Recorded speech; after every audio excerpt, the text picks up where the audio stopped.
여러분 안녕하십니까. 오늘부터 대선 후보 등록이 내일까지 이틀간 이어집니다. 마침내 20대 대통령 선거의 공식 일정이 시작됐습니다.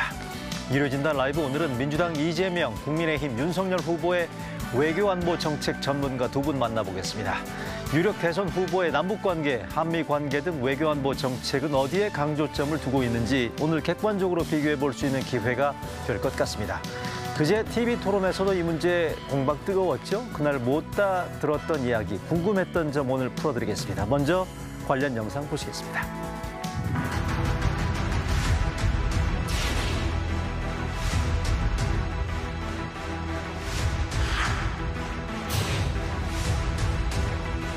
안보 불안을 조성해가지고 표 얻으려고 경제 망친다는 지적이 있는데 어떻게 생각하세요?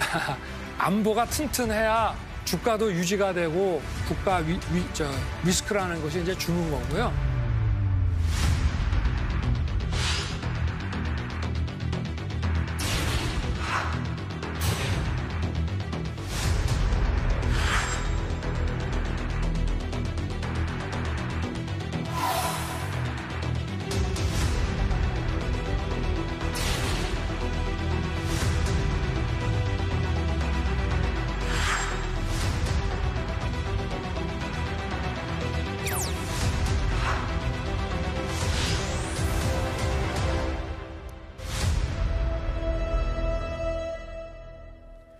네, 이뤄진다 라이브 오늘 두 분 모셨습니다. 외교안보 공약, 정책 비교. 먼저 더불어민주당 이재명 후보 캠프의 평화 외교안보 특별위원장입니다. 김준형 전 국립외교원장 나오셨습니다. 어서 오십시오. 네, 안녕하십니까. 반갑습니다. 네. 국민의힘 윤석열 후보 캠프의 외교안보 정책본부 총괄 간사를 맡고 계십니다. 신범철 한국국가전략연구원 외교안보 센터장입니다. 안녕하세요. 예, 반갑습니다. 반갑습니다. 네. 간단하게 먼저 두 후보, 민주당 이재명 후보 외교안보 전략 간단하게 좀 설명 가능할까요? 아까 잠깐 실용 외교라고 나왔는데 네. 저는 뭐 실용과 평화? 그러니까 그게 이제 평화가 뭔가 이념적이 아니라 실제로 국가의 이익이 되는 방향으로 평화 외교하겠다 이렇게 정리할 수 있을 것 같습니다. 윤석열 후보는? 저희는 당당한 외교, 튼튼한 안보입니다. 사실 주변국 관계에서 우리가 상호 존중이라는 것을 제대로 구현하지 못한 문제를 보아왔고 그런 부분에 있어서 우리가 당당한 외교를 해야 될 때가 됐다. 그리고 튼튼한 안보와 관련해서는 최근 북한 핵위협 고도화 같은 것을 보면서 우리 안보를 다시 한번 가다듬어야 되지 않을까. 그래서 당당한 외교, 튼튼한 안보를 키워드로 삼았습니다. 알겠습니다. 자, 강론으로 이제 곧바로 들어가 볼게요. 그제 있었던 대선 후보 TV 토론에서 1차 때도 그랬습니다만 외교안보 분야에서 대단히 치열한 공방이 벌어졌고요. 일단 그제 있었던 TV 토론 관련된 주요 화면 한번 먼저 보실까요? 지금 종전선언을 해야 된다고 주장을 하시는데 지금이 종전 상태라고 생각하십니까? 사실상은 종전 상태가 맞는데 그러나 법률상은 정전 상태인 거죠. 이게 지금 정전 상태로 정전 관리가 되고 있다는 것은 불의의 사태가 벌어졌을 때 자동 개입을 할 수가 있다라고 하는 것인데 이거를 종전이라고 만약에 우긴다면은 이거는 전쟁 억지력을 약화시키는 거라고 저는 생각합니다만은. 전쟁을 피하고 평화를 만들려는 노력보다는 어떻게든지 이 대립을 격화시키려는 의지가 읽어지는 것 같아요. 참으로 안타깝다는 말씀을 드립니다. 자, 이게 외교 안보 현안들이 워낙 많아가지고요. 오늘은 토론에서 주로 거론이 됐던 쟁점들을 중심으로 제가 두 분한테 질문 드려보겠습니다. 방금 먼저 거론됐던 종전선언. 이재명 후보의 경우는 종전선언을 문재인 정부와 같이 계속 추진해야 된다는 건가요? 네, 맞습니다. 아, 그래요? 네, 그렇습니다. 이 부분들에 대한 기본적인 스탠스. 예, 지금 그 정전 상태가 맞죠. 결국 이게 법률적으로는 전쟁이 끝나지 않았습니다. 근데 이제 종전 선언은 사실상 완전히 종전이 되려면 평화 체제가 이루어져야 되겠죠. 그냥. 문재인 정부의 지금까지 얘기는 종전 선언의 시작점이다. 결국 평화 체제를 가는 점이라면 그 부분에 대해서 이재명 후보도 종전선언을 시작점으로 평화 체제로 가는 평화 위주의 대북 정책을 하겠다는 것이 계속 맞습니다. 계속 계승하겠다는 겁니다. 유지 계승시키겠다는 거고 윤석열 후보는 방금도 언급이 있었습니다만 종전선언이 우리의 전쟁 억지력을 약화시킨다는 그런 워딩이 있었거든요. 어떤 맥락인가요? 기본적으로 비핵화와 무관하게 종전선언을 하면 비핵화가 될 수 있다는 그 가정 자체를 저희는 동의하지 않는 거죠. 그렇기 때문에 북한 비핵화라는 그 한반도의 실질적인 평화를 담보하는 과정에서 평화 체제로 가는데 그러한 선언보다는 실질적인 신뢰 구축 조치가 중요하고 그리고 북한 비핵화가 달성하면은 평화 협정을 체결하는 게 원론적이고 더 바람직한 방향이다. 그렇게 생각하는 겁니다. 오늘 깔끔하게 정리가 됐네요. 자, 그럼 또 하나 선제 타격론. 윤석열 후보가 그 캠페인 과정에서 언급이 되면서 논란이 됐었는데 이거는 신범철 센터장께 예. 질문 드려보겠습니다. 이재명 후보 쪽에서 줄곧 얘기하는 이 부분들에 대한 반론이 군사 지휘관은 선제 타격론을 얘기할 수 있지만 대선 후보나 대통령은 선제 타격을 얘기하는 것 자체가 부적절하고 군사 긴장을 유발할 가능성이 높기 때문에 우려스럽다라는 거에 대한 반론. 필요에 따라서는 해야 되는 거죠. 선제 타격론을 저희가 공약으로 제시한 게 아니에요. 외신 기자가 북한이 극초음속 미사일이라는 것을 발사했을 때 한국이 막을 수 있느냐 그렇게 물어봤을 때 우리의 미사일 방어 시스템으로는 지금 부족하기 때문에 우리가 그것만 가지고 있는 것이 아니라 킬체인을 포함한 선제 타격 다른 것들도 가지고 있다는 맥락에서 설명이 되어진 것이고 정치 지도자라 하더라도 그 정도의 맥락에서는 이야기할 수 있다고 봅니다. 오히려 문제가 되는 거는요. 갑자기 중국 어선이 넘어오면 침몰시키겠다는 발언이 더 자극적인 것이고 우리가 갖고 있는 시스템, 지금 문재인 정부의 국방백서에서도요. 전략적 타격 체계라는 이름으로 들어가 있는 내용이에요. 그것을 설명하는 과정에서는 충분히 할 수 있다. 저는 그렇게 봅니다. 자, 김재영 교수님. 예, 근데 저는 뭐 그렇게 생각하지 않고요. 선제 타격이 왜 그 문제가 되느냐 하면 아까 논란의 가장 중심에 있는 결국 지휘관을 할 수가 있는 것이고 만약에 군사 현장에서 전쟁 현장에서 선제 타격 능력을 가지지 못하면 그건 군대도 아니죠, 사실은. 그런데 이게 정치 지도자에서 나오면 잘 생각해 보시면 문재인 대통령이 2017년에 전쟁 위기 때도 한 말이 있습니다. 한반도에서 전쟁은 우리 허락 없이 되지 않는다는 거거든요. 자, 두 가지 점에서 문제가 됩니다. 북한이 핵을 가지고 있지만 북한은 정찰 능력에 있어서는 굉장히 후진입니다.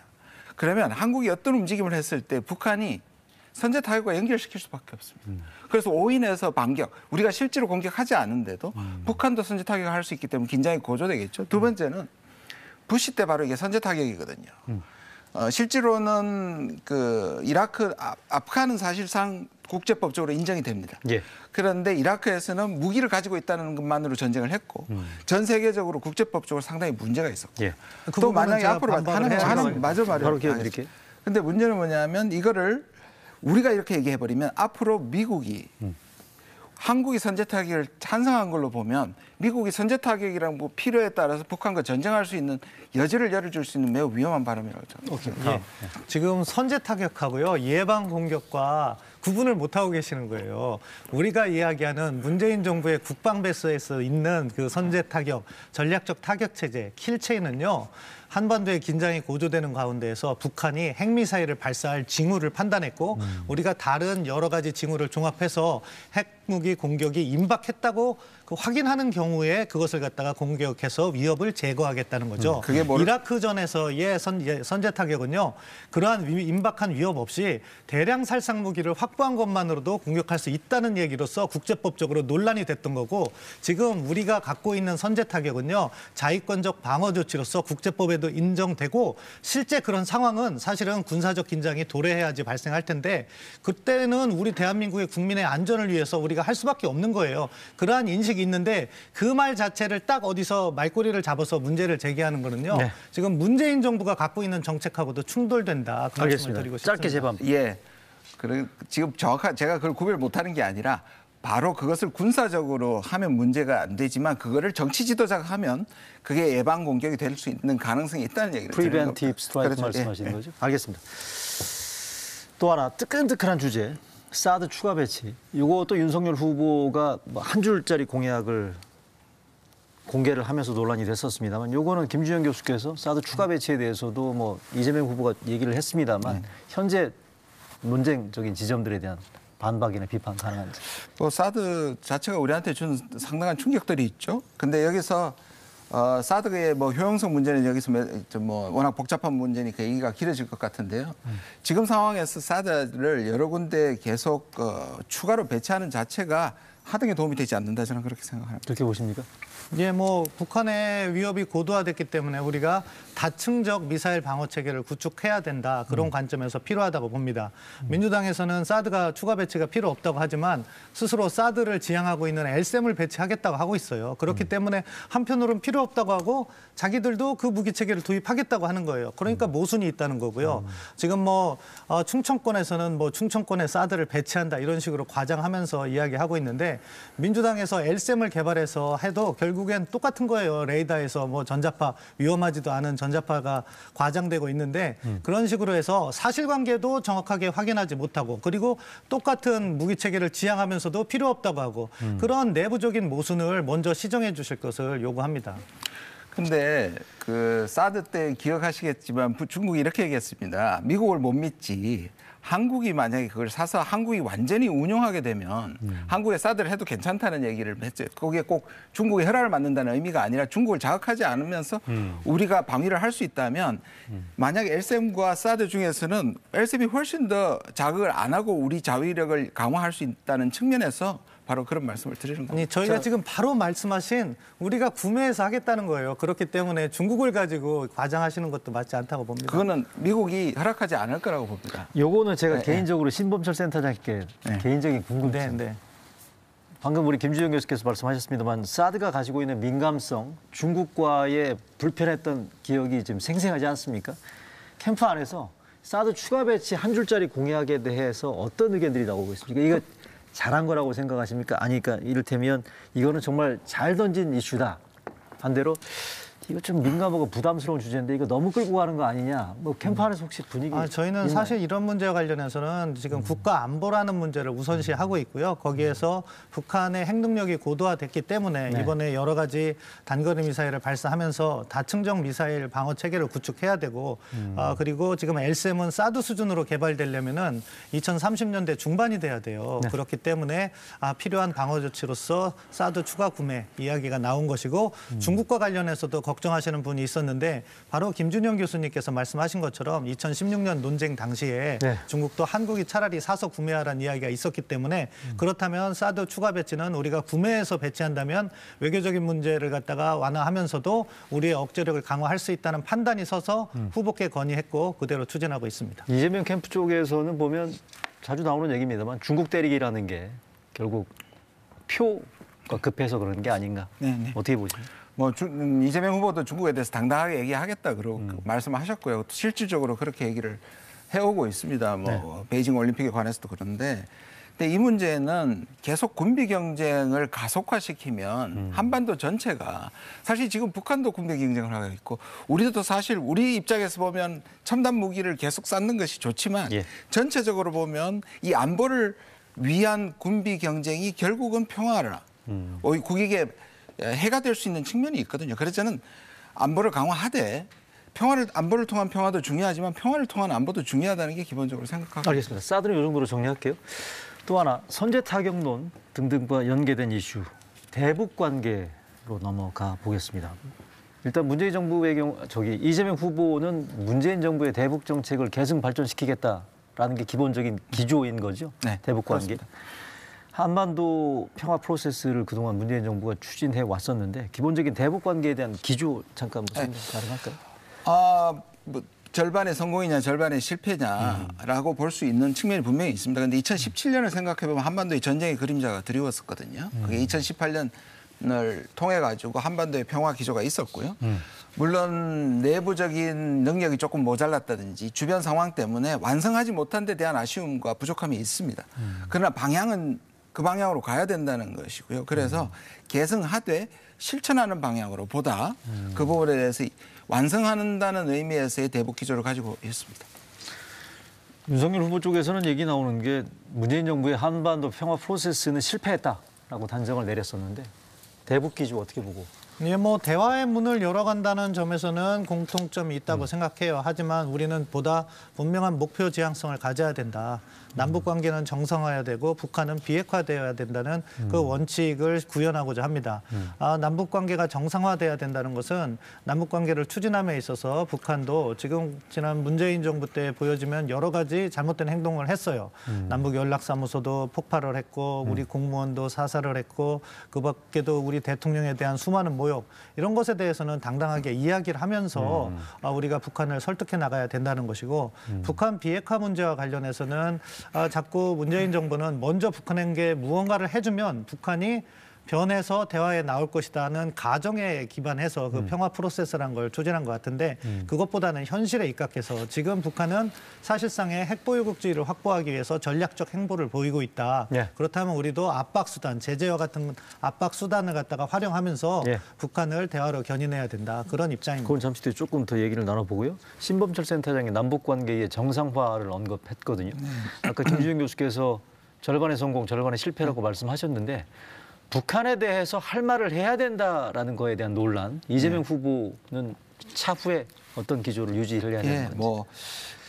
저는 아까 말씀하신 것이 중요한 차이가 있는데요. 북한에 대해서 우리가 뭘 준 게 없습니다. 사실 문재인 정부가 북한이 주기도 전에 뭘 줬다고 생각하는데 그건 일종의 저는 신화라고 생각합니다.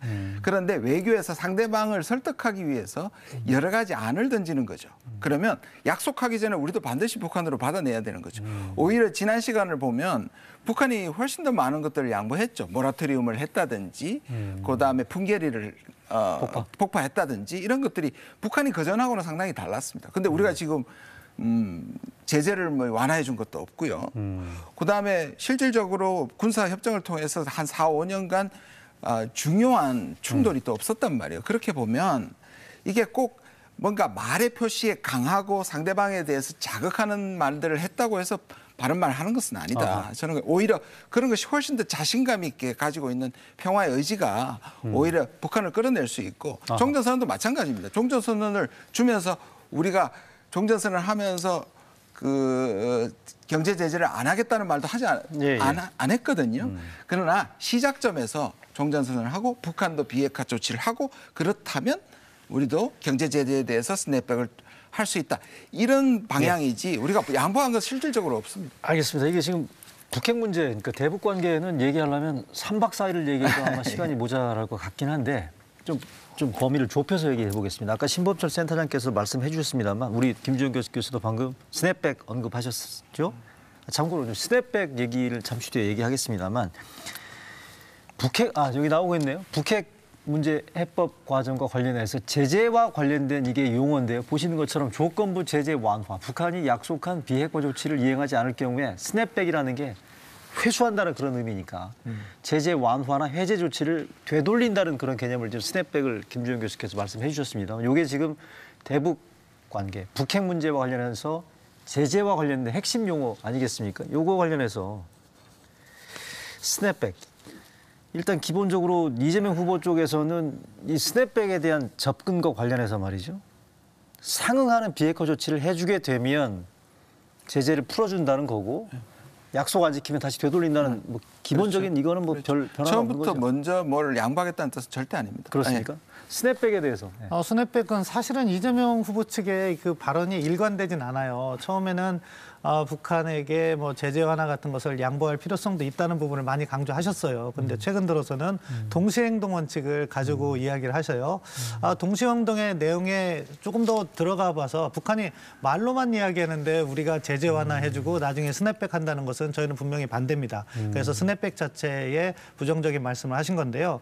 스냅백은요, 북한이 비핵화 조치를 해서 그것에 따라서 제재 완화가 되면 어떻게 보면 당연히 포함돼야 되는 거예요. 그런데 스냅백의 또 다른 문제, 오히려 함정은 민주당 측에서는 이야기를 안 하는데 지금 이란 핵합의에 스냅백이 있기 때문에 이야기가 나오는 건데 그렇죠. 네. 이란 핵합의는요, 미국이 언제든지 다수를 점할 수가 있어요.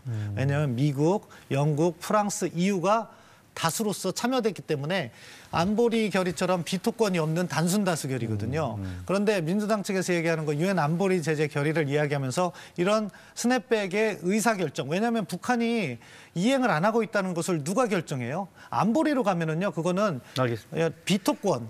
중국과 러시아가 거부하면은요 제재가 다시 복원되질 않아요. 이런 부분까지도 구체적으로 검토를 해야 된다고 근데 그거는 생각합니다. 마찬가지입니다. 지금 왜 이 스냅백이 왜 나왔냐면 사실상 스냅백이라는 건 상식적인 겁니다. 왜냐하면 아니 둘이 약속을 해놓고 깨지면 스냅백이 되는 거죠, 사실. 옛날로 돌아가는 거죠. 사실 옛날로 돌아간다는 건 가장 상식적인데 지금 말씀하신 부분은 이게 왜 나왔냐면 지금 계속 안보리에서 5개국이 다 찬성을 해서 왔지 않습니까? 그럼 네. 이걸 되돌리려면 다시 결의안을 해야만 낮추든지 전면이 아니잖아요. 좀 낮춰야 되면 다 해야 되는데 이걸 합의를 해야지. 아니면 미국이 반대해버리면 마찬가지로. 아하. 예, 중러가 반대하면 안 되는 것처럼 미국이 반대하면 안 되기 때문에 얘기가 나오는 겁니다. 근데 제재가 완화되면은요 북한에게 훨씬 유리한 거죠. 북한은 핵능력이라는 것을 고착화 시켜놨고 우리는 제재를 쌓아왔는데 제재가 낮아진 다음에 다시 복원이 안 되면 누구의 이익으로 돌아갑니까? 북한의 이익으로 돌아간다는 거예요. 그렇기 때문에 거부권이 있는 안보리에서 해서는 안 돼요. 단순 다수결을 만들어놔서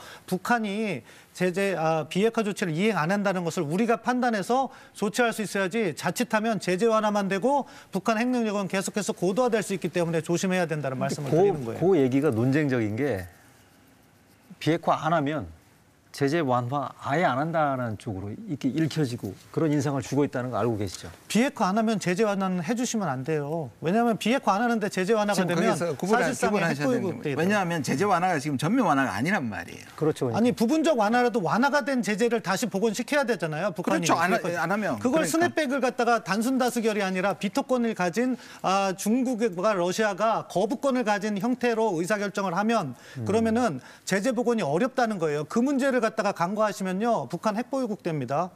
어떻게 보십니까? 저는 그렇게 생각하지 않습니다. 미국 우리가 한미에 충분한 논의를 할 수 있는 부분이고 스냅백을 그렇게 아주 허술하게 하면 안 되겠죠, 당연히. 그러나 네. 전혀 인센티브를 주지 않고 북한이 다 비핵화하면 뭐가 준다는 것이 지금의 불신 상황에서 북한은 아무것도 안 주겠다는 얘기하고 같이 들릴 그러니까 이게 수밖에 제재 완화의 전제 조건을 두고서 아마 시각차가 극명하게 갈리는 걸 여러분들께서 지금 확인하셨을 것 같고요. 조금 더 다른 걸로 넘어가겠습니다. 지금 얘기할 게 많으니까 한미동맹 얘기해 보겠습니다.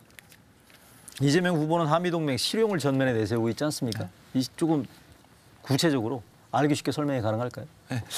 한미동맹이 제일 중요하다. 늘 이렇게 보면 북한에 대해서 평화적인 접근을 하는 것 자체가 네. 마치 한미동맹을 흔드는 것 같은 약간 이분법과 흑백론이 분명히 존재하는 것 같습니다. 네. 근데 거기에서는 단호히 반대하고요.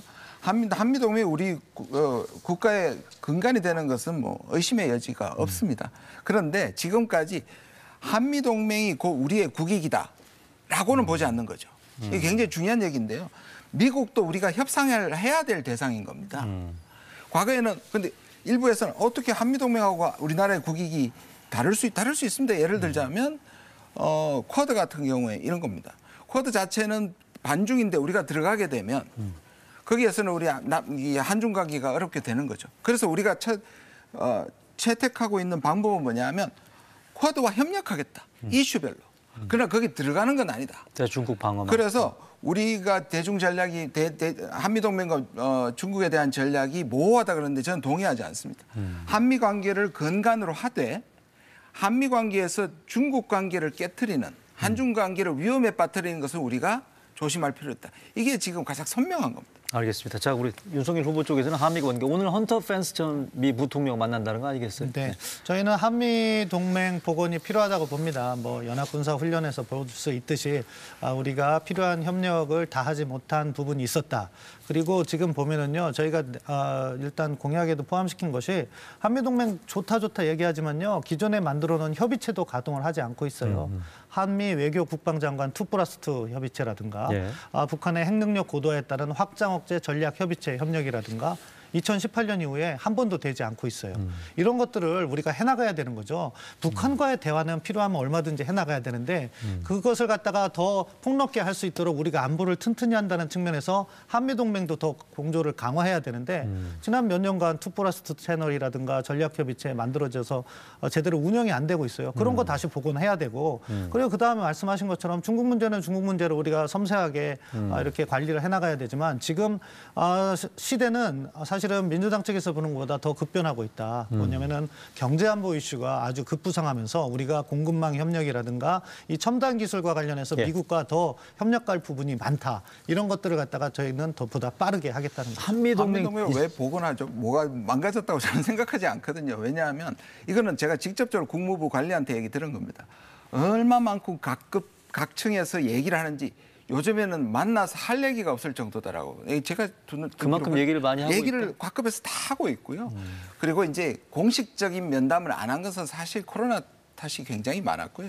그럼 특히 작년에 5월 21일 한미 정상회담은 보수 측에서도 저는 동의하리라고 봅니다. 지금까지 한미 정상회담보다 그 양적인 면이나 그 입체적인 면이 한미 동맹의 하나의 전환점이 될 정도로 깊은 경제, 사이버, 우주까지 다 했던 부분이 있기 때문에 왜 그걸 복구해야 된다고 얘기하는지 잘 모르겠습니다. 그렇기 때문에 문재인 정부가 앞으로 이재명 되더라도 한미 동맹이 되더라도 여전히 중요한 거죠. 한미 동맹을 소홀히 한다거나 네. 가볍게 볼 일은 아니다. 아닙니다. 그렇게 협의체 부분 이야기하셨는데 코로나 때문이라고요? 화상이라도 다른 나라끼리는 해요. 근데 그거 못하고서는 그런 거 복원해야 되는 거 아닙니까? 용어 자체도 자연스러워요. 그렇기 때문에 사실 한미동맹 우리가 한국과 미국과 워낙 긴밀한 공조를 하고 있기 때문에 기본적인 토대는 있다고 생각합니다. 그렇지만 그 북한의 위협이라든가 급변하는 글로벌 정세에 따라잡기 위해서는 복원 필요성이 있다고 봅니다. 그러니까 지금 야권에서 야권을 중심으로 제기되고 있는 그 한미 동맹과 관련된 비판 논점에 대해서는 이재명 후보도 잘 파악하고 있는 잘 거죠. 파악하고 그러니까. 있습니다. 일종의 그 이념적인 진영적인 논리에서 실질적으로 문재인 정부나 뭐 이재명 후보는 친북일 것이고 반 한미 동맹이다. 그건 전혀 사실이 아닙니다. 알겠습니다. 친북 얘기했으니까요. 친중 논란, 친중 프레임, 친중 논란 부분들도 한번 얘기를 해보겠습니다. 중국과의 관계는 최근에 뭐 쇼트트랙 심판 판정 논란도 있었고요. 한복 개막식에서 또 논란이 있었고요. 친중 프레임이나 친중 논란이 또 대선에서 상당히 꽤 의미 있는 지금 대선 쟁점이 되고 있다는 거 여러분들도 잘 아마 보고 계실 텐데 문재인 정부가 친중 프레임에 갇혀 있다는 부분들 어떻게 보십니까? 그래서 요즘 중국 두 가지입니다. 중국 대리와 이제 소위 말하는 코로나 팬데믹에 대해서 이 두 가지가 사실상 전 세계 모든 이슈를 삼키는 것 같은데요. 우리도 그렇고 미국도 그렇고 한 80% 정도가 반중 감정을 가지고 있습니다. 그러니까 정치가라면 이 반중 감정을 선동하고 싶은 유혹에 빠지겠죠. 그리고 실제로 중국이 대국답지 못하게 행동하는 것들이 분명히 존재하죠. 여론조사에 보면 중국이 제일 싫어하는 나라로 나오고. 사실 80%가 넘는 나라가 전 세계적으로 4개국 정도 됩니다. 그중에 일본, 한국, 미국인데요. 그런 부분인데 그런데 정치가라면 이 부분에 대해서 저는 보다 실용적으로 국익을 생각해야 되는 부분이잖아요. 사드는 중국이 우리한테 굉장히 잘못한 거지만 거꾸로 생각하면 사드는 우리한테 현실이란 말이에요. 우리의 30%의 무역을 비중을 차지한다. 저는 장기적으로 그 비중 내려야 된다고 생각합니다. 그런데 이런 비중 하에서 중국과의 관계가 나빠지는 것은 결코 국익에 좋지 않죠. 바로 그 부분에서 이재명 후보가 실용을 얘기하는 부분입니다. 그러나 국민 감정이나 이런 부분에 중국이 잘못한 부분에 대해서는 얘기하자는 거거든요. 한 가지만 말씀 더 드릴게요. 사드 때 우리가 사드를 배치하는 문제도 중요했지만 중국이 우리한테 제재를 했던 가장 큰 이유 중에 하나가 뭐냐면 바로 직전까지 사드 배치 안 한다고 약속을 했거든요. 아하. 저는 이런 부분에 있어서 중국한테 비공개해서 공개적으로 중국을 망신 줄 필요는 없지만 우리는 참을 수 있는 부분이 여기까지다. 예를 들어서 홍콩 문제라든지 대만 문제라든지 이런 것들은 비공개 자리에서 우리의 입장을 확실하게 얘기해야 됩니다. 알겠습니다. 친중 프레임에 갇혀 있다라는 그런 논란과 비판의 지점들 이재명 후보 측에 제가 질문을 드렸는데 반대로 혐중 프레임에 너무 편승하고 올라타는 게 아닌가. 뭐 일부 이상돈 교수인가요? 이상돈 전 의원이죠. 연성 트럼피즘이라는 얘기 뭐 일부 나오고 있지 않습니까? 윤석열 후보가 그러니까 외국인 혐오 트럼프의 이런 기조를 혹시 따라가고 있는 게 아닌가. 득표 전략 차원에서 이런 논점들에 대해서는 어떻게 보세요? 전혀 사실이 아니고요. 중국 문제와 관련해서 가장 극단적인 발언은요. 이재명 후보의 중국어선 격침 발언이에요. 그거야말로 정말로 혐중 정서에 편승한 거라고 보고요. 일단 사실관계부터 바로 잡겠습니다. 박근혜 정부 당시에 중국에게 사드 배치 안 하겠다고 입장을 밝힌 적이 없어요. 의사결정이 안 됐다고 얘기를 한 거죠. 확실히 다른 겁니다. 의사결정이 없다는 것과 사드 배치 안 하겠다는 거는 외교적으로 정말로 180도 다른 이야기를 같이 말씀하신 거고요.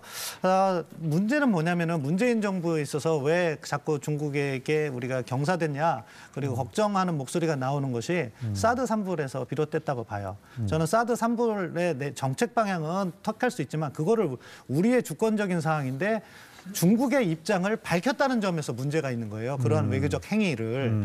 그렇기 때문에 그런 것은 잘못됐다. 그래서 우리는 한중 관계를 어떻게 가져가야 되냐. 상호 존중의 한중 관계를 만들겠다는 것이 공약에 포함된 겁니다. 알겠습니다. 그것은 무엇이냐. 중국도 외교적 행위를 함에 있어서 한국의 입장을 고려해야 된다는 거죠. 그것은 이번에 올림픽 때 한복 논란이라든가 여러 가지에서 나타난 거라고 봅니다.